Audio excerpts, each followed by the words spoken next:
hand the mic over to Nadia, please. I hope this time Okay. around, all the best. Can see I'm the full presentation. I'm just going to do normal. Yeah, Let me get rid of everyone. yeah, that would be great. Oh, I'm Okay. so sorry about that. I really do apologize. Um, Thank you so much for the opportunity. And I really appreciate Miss Gemma for stepping in for me so I could run to work. So I'll be talking about the history of halal certification in Australia. Um, Australia is basically one of the world's top exporters of halal certified goods. Its multi-million dollar halal industry was developed from Islamic societies formed through Muslims who immigrated to Australia and then through transport, communication, obviously Australian governance and agricultural produce to meet Muslim consumer demands worldwide. So let's get into the introduction, if it's going to work today. Yes, it is. So, in evaluating Australian history, characteristics arise to determine the different periods in which halal certification developed in Australia. The history can be divided into four periods, being pre-halal certification, development of halal certification, the globalization and standardization of halal certification, and the modern day challenges.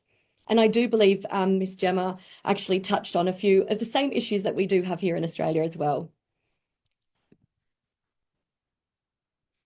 So this period, the pre-halal certification period, it actually spans 470 years. It focuses on what needed to be present for halal certification to take place. Muslims, transport, communication, produce is required. It signifies the Industrial Revolution, the Great Depression, both world wars, and obviously when that was occurring, it was international border closures that affected trade. So let's take it all the way back to the 1600s. And so that you can understand the Australian landscape, it should be noted that Australia has native Australians known as Aborigines and Torres Strait Islanders who were present for 40,000 years prior.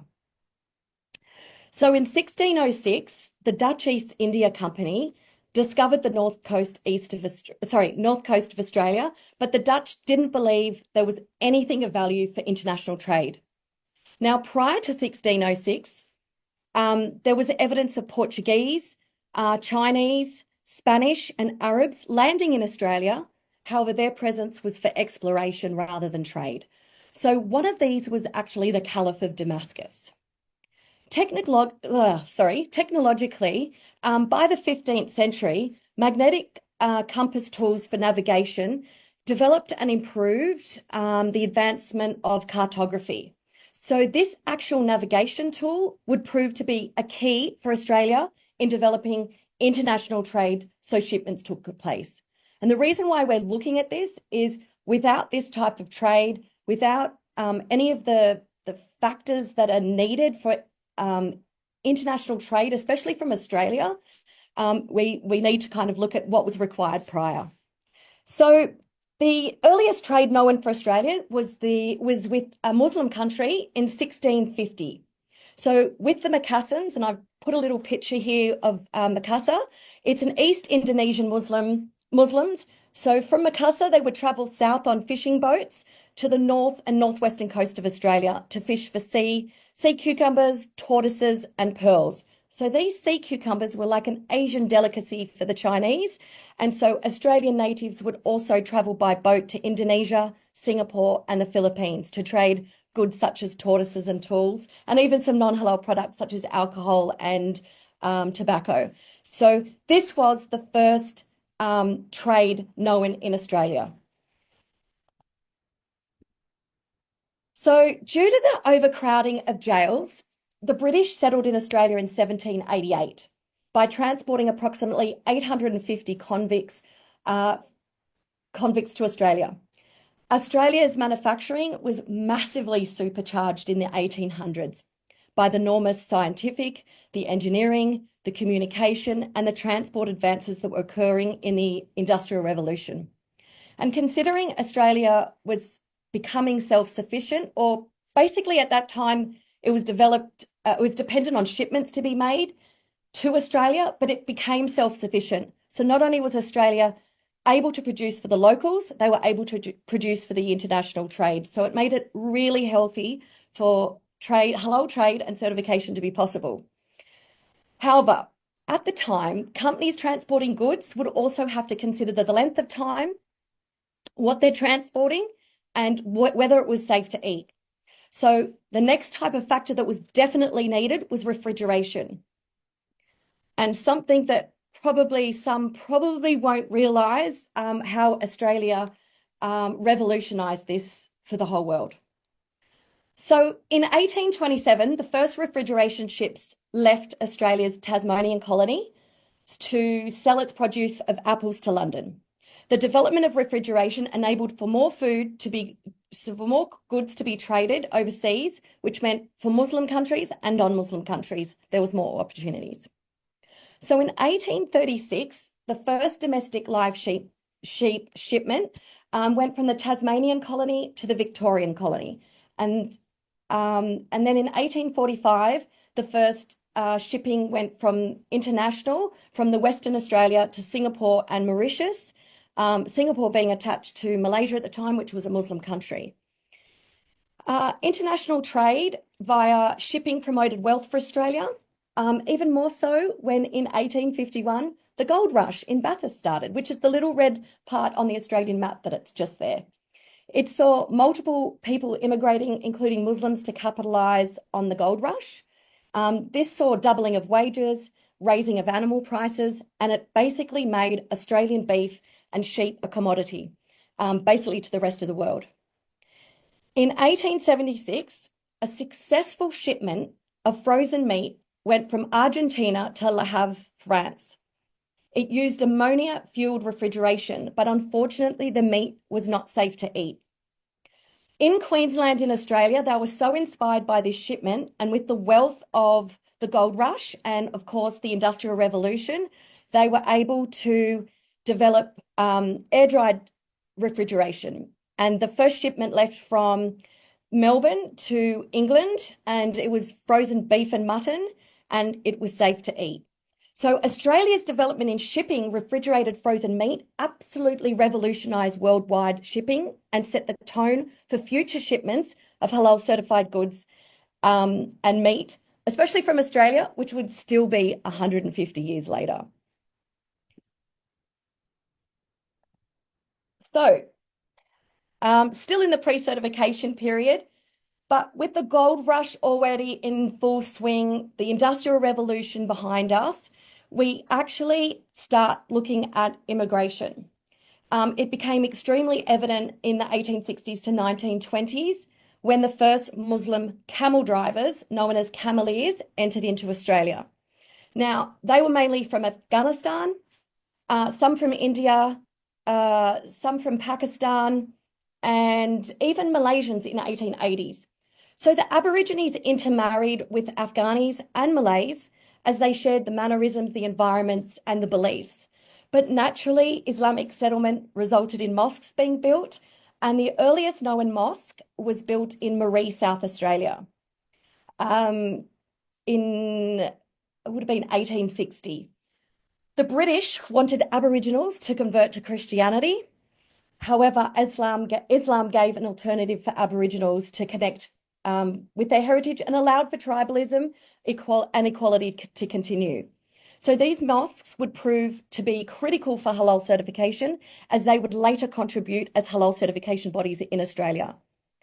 So these cameleers, they built train lines from North to South Australia and telegraph lines that connected Australia to the rest of the world.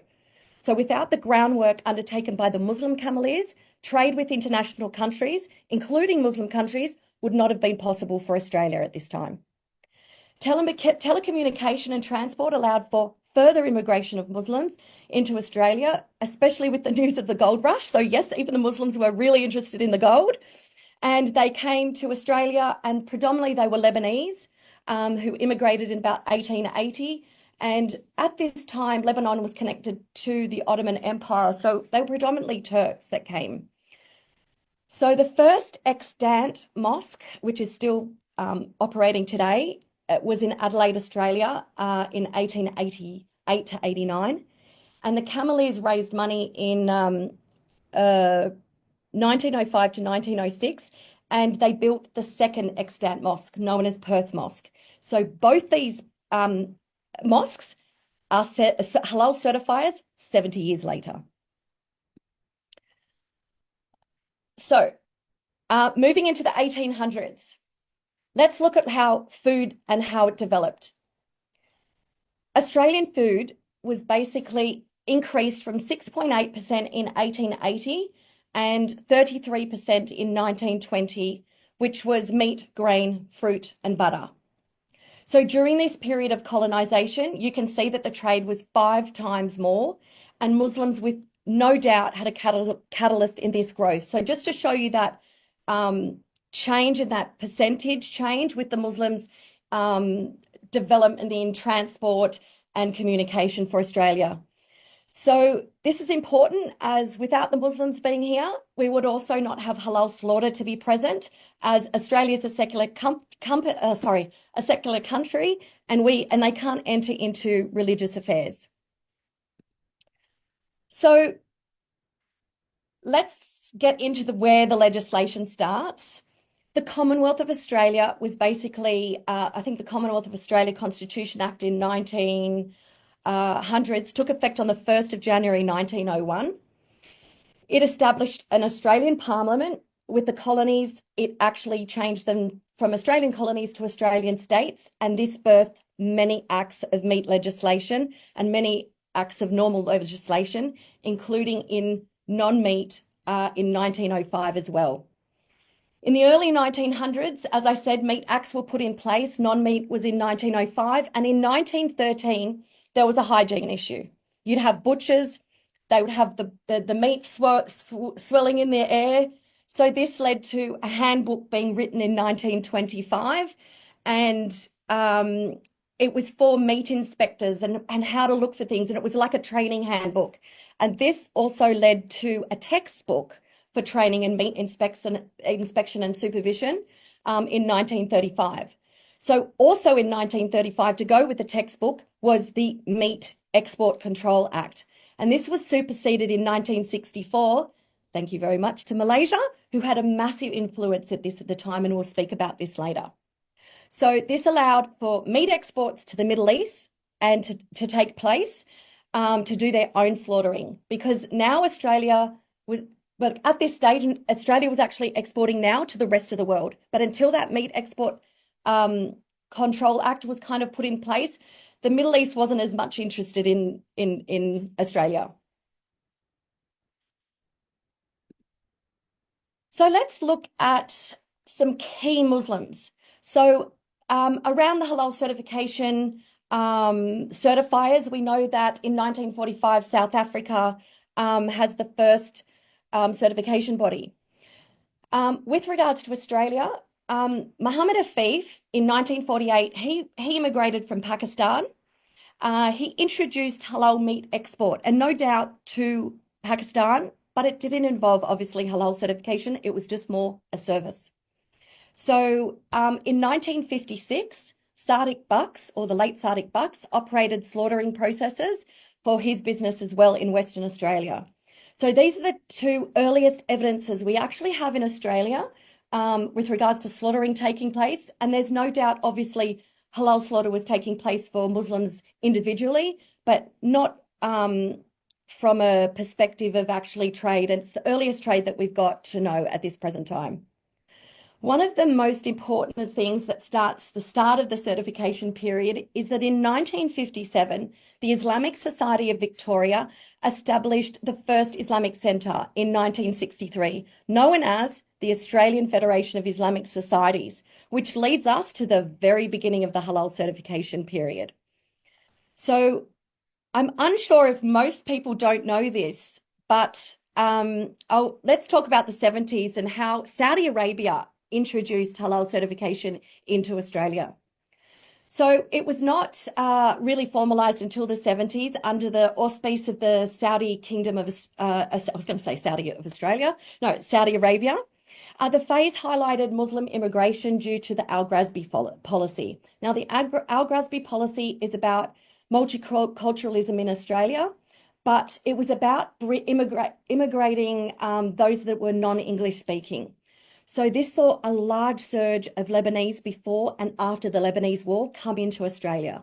So this influx allowed for Muslims wanting to have halal slaughter and also desiring unity, spirituality through Islamic societies.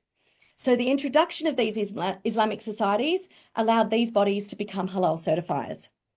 So in 1974, as I said to you, these two Saudi officials, they came to Australia, they visited every capital in the city, and they went to go and look for what was needed for the Australian community for the Muslims. And because they wanted to set them up to be self-sustaining so that they weren't asking for foreign investment. So what they did is they proposed a structural change for APHIS to become the sole halal certifier in Australia. The Saudi officials also felt that the Islamic societies at the time were specifically based on race or ethnicity, and they thought it should be based on geography. So basically, one for New South Wales, one for Victoria, one for Queensland. This led to APHIS changing their name in 1974 to the Australian Federation of Islamic Councils, known as AFIC, which is a very well-known certifier in Australia. So in 1975, the Saudi Kingdom granted a decree for sole certification to AFIC that was circulated in 1976. The decree was only granted to Australia, as Australia had a controlled halal slaughter program, and unlike any country at that stage, and it's not to say that no other country didn't have a slaughter program, but it had the ideal requirements that the Middle East needed at that time. At this stage, 20% of the halal meat was being exported, with only 100,000 Muslims present in Australia at the time to Saudi Arabia. So in 1980, AFIC was then granted sole certification from the UAE and again for Kuwait in 1982. So Australia became a standout company, especially for the Gulf at this time. So you can imagine, we have mentioned that slaughtering services were operating 20 years prior. As I mentioned you, Halal Sadiq, there was Adelaide Mosque, there was also Brisbane Mosque. These services were still being operated 20 years prior to AFIC. So you can imagine it led to division when AFIC was given this sole certification. And obviously still we have some of this politics today, probably in every country now. So as we stated, legislation was now instituted for 80 years, but with regard to the red meat industry. But the challenge for the 1980s left massive gaps that allowed for malpractice, bribery, substitution, and it would develop further into more legislation needing to be put through. So this led to the 1982 Woodward Royal Commission into the Australian meat industry, culminating from serious violations that were found in 1981. So basically this meant meat establishments were exporting meat that was not fit for human consumption, such as horse, buffalo, donkey and kangaroo meat, known as pet food, and was sold as export beef or mutton as lamb, cow as bull. And there was mislabeling products by relidding, bribery of government officials to turn a blind eye, as well as forgery of the meat transfer certificates. So Justice Woodward made a conclusion, or he made a judgment, and the following things that came about were that the Australian government had to be involved within halal certification and red meat export. Halal certifiers are required to audit periodically because red meat industry was not wanting to spend the money. They didn't want to be audited. The Federal Police and the Department of Primary Industry were blamed as it was based on an honour system, and AFIC was technically not qualified regarding the meat industry to look for gaps. So just as the standardisation develops, it requires situations like this to then go, we've got some loopholes. One of the interesting ones that were brought down was that there was no monopolization for certifiers that was allowed to be present. And the Australian government and the halal certifier had to dual have a dual sign on the halal certificates.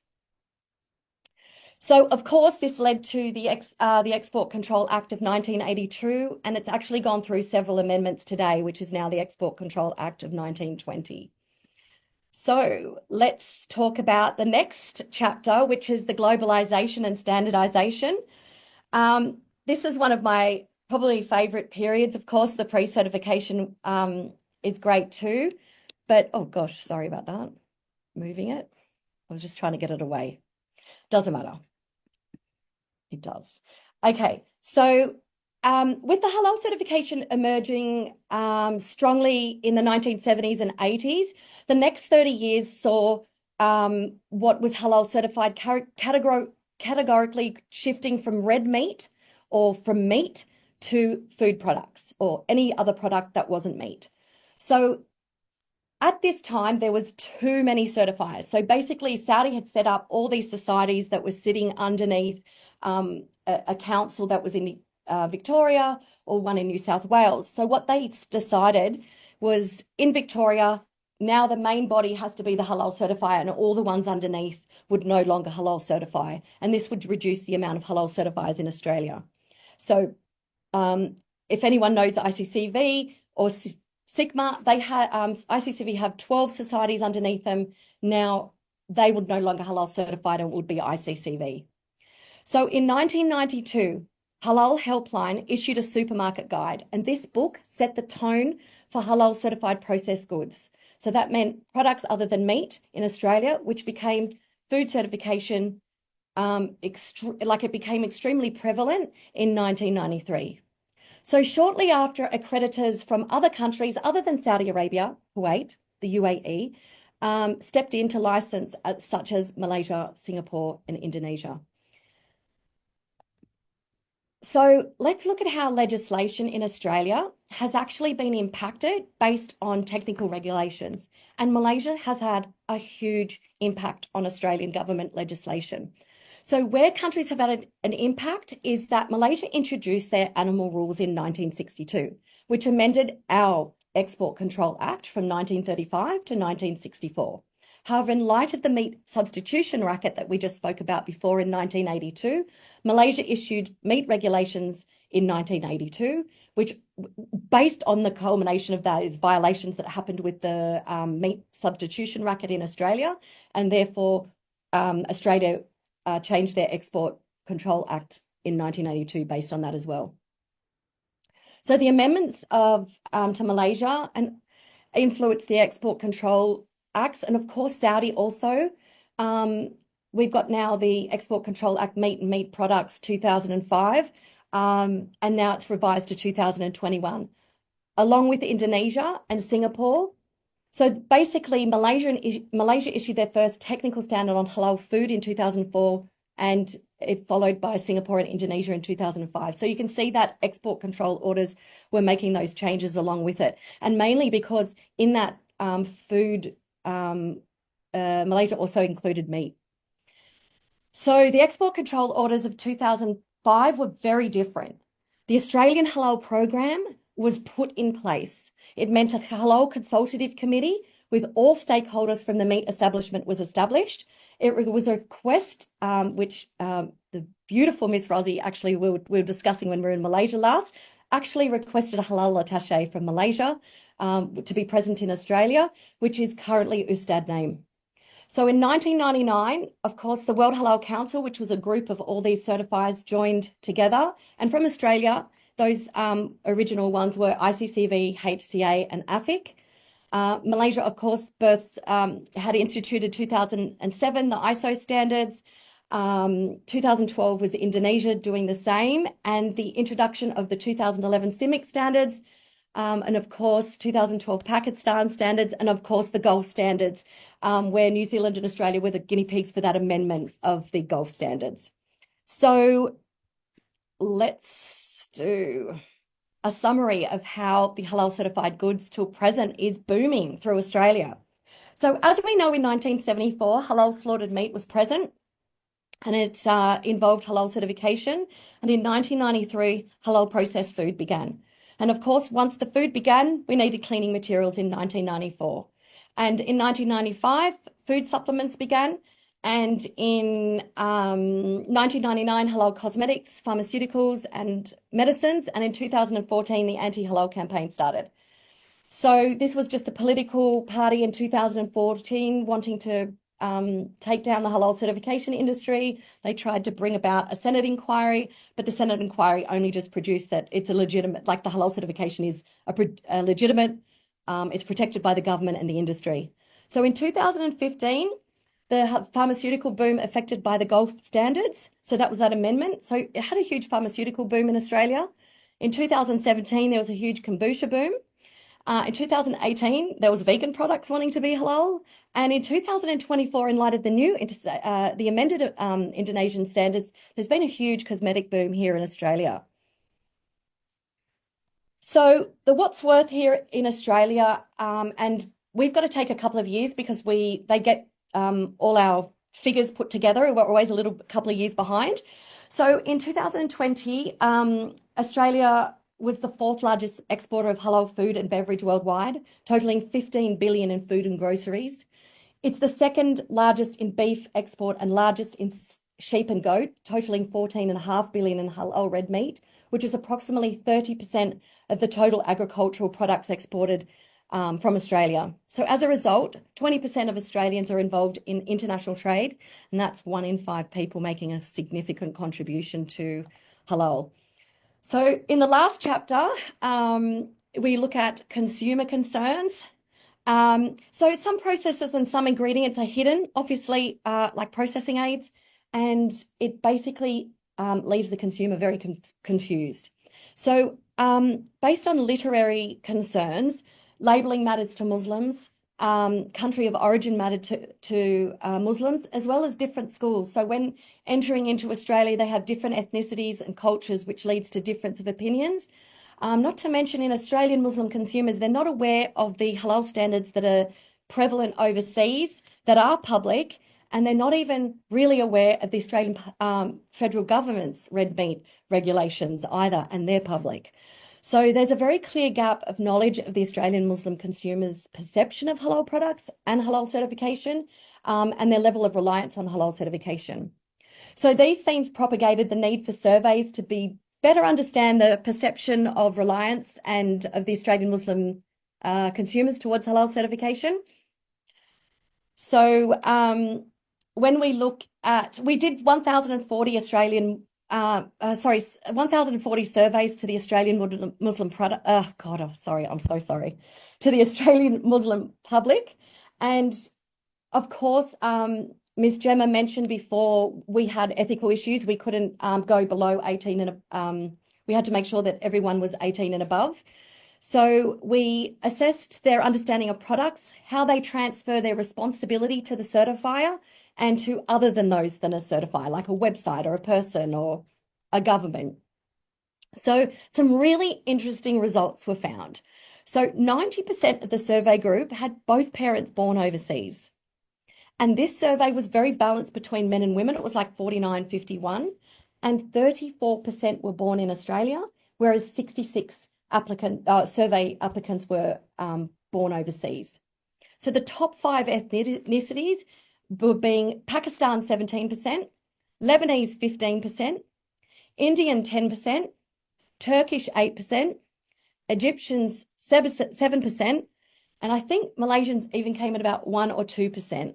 So it was just very interesting, and it could just be that it's just the survey circle that went out, but we did try to get the whole of Australia.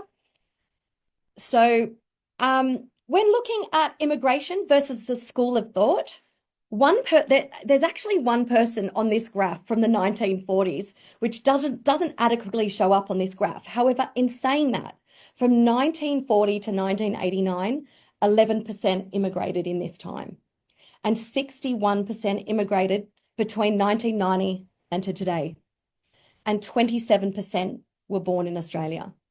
So with regards to the school of thought, Hanafi was 43%, and considering worldwide there's 45% Hanafis, it kind of gives a good cross-section. The very surprising amount was the Sunnis that just declared that they're just Sunni and they don't follow a school of thought at all, was 32%. Shafi was 16% in compared with the 18% Shafi worldwide, which was a good cross-section. And again, we had 2% Hanbali, which was again 2% Hanbali worldwide. Shia was 2.5%, 2% unsure. Maliki was 1.5%, which wasn't a great cross-section of the 15% that's present worldwide. Some just believed in Quran and Sunnah, which was 0.3%. Some just said, I believe in Muslim and in Islam, and that was 0.6%, and spiritual was 0.10, because we obviously had a bit of an open end of other if some were unsure. So when looking at the Australian Muslims and why they would eat, what they would eat if there was no logo or the word halal on the products, and 80.5% said they would definitely eat it. But we then asked an open-end question, and 75% said that they would check to see the labels to make sure it's vegan or it's suitably halal. And with 1.5% trusting the word of anyone that literally said this is halal. So basically, if a restaurant said documentation, they would trust that. 9% said that they would do their own research by contacting someone or going online. And 8% said that they wouldn't eat it at all. So in the next graph, we're showing a comparison between how the Muslim consumer decides a product is halal versus checking for the source of a certain ingredient, such as meat. So these are results. So you'll see that looking at the green parts on the graph, you'll see that looking for a halal certification, a logo, checking for haram ingredients on labels, and looking on websites on labels, on websites on labels is extremely high, which is the green. However, using halal apps and whether checking for the source of ingredients or whether something is halal was quite minimal. Invariably, in both cases of the orange and the green, contacting a family member or consumer line or a knowledgeable person was approximately the same. But the distinct differences were checking for the origin or the source of an ingredient on websites in the key area in Australian Muslims was on a website. So this just shows that brands really should advertise. For example, checking for the origin of meat, 78% would check for the source of an ingredient, especially if it was meat on a website, and 37% would actually contact the consumer line or the manufacturer. So this highlights that Muslim consumers do look for the halal logo and the cert and are trying to find on websites what is halal, especially with regards to the product, the actual consumer website. So some of the really interesting, and I can't show you a million other graphs and because we are up for time, but this highlights that Muslim, basically what I was going to say to you is we have some extra little insights into their what came out with the surveys, and it was really interesting. So 92% said that they would place the onus on the certifier, which is great for the certifiers and the governments. 64% believed red meat was mechanically slaughtered. 49% are affected by halal consumption of what is on social media and what is in the media. 3% believed penetrative stun is halal. 50% were unaware of the stun requirements in Australia for halal, and 53% disagree with certain ingredients because their madhab prohibits it, which highlights education is so important for consumers. So I'd like to say thank you so much.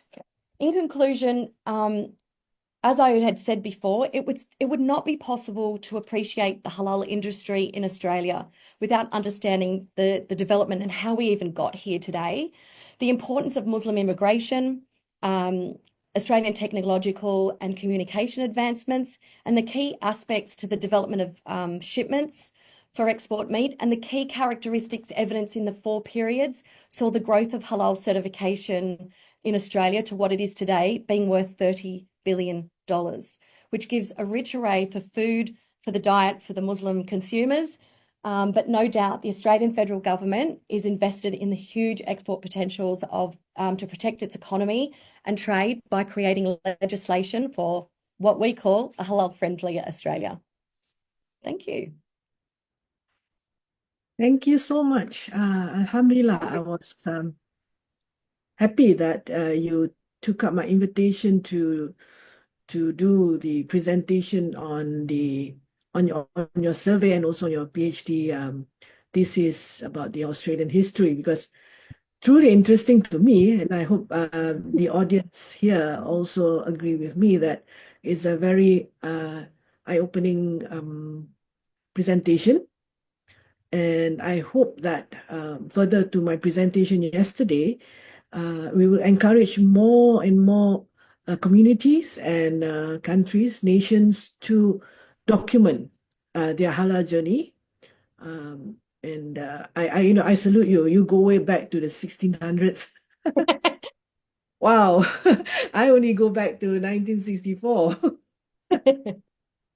Yeah, so it's really interesting, and yeah, you know.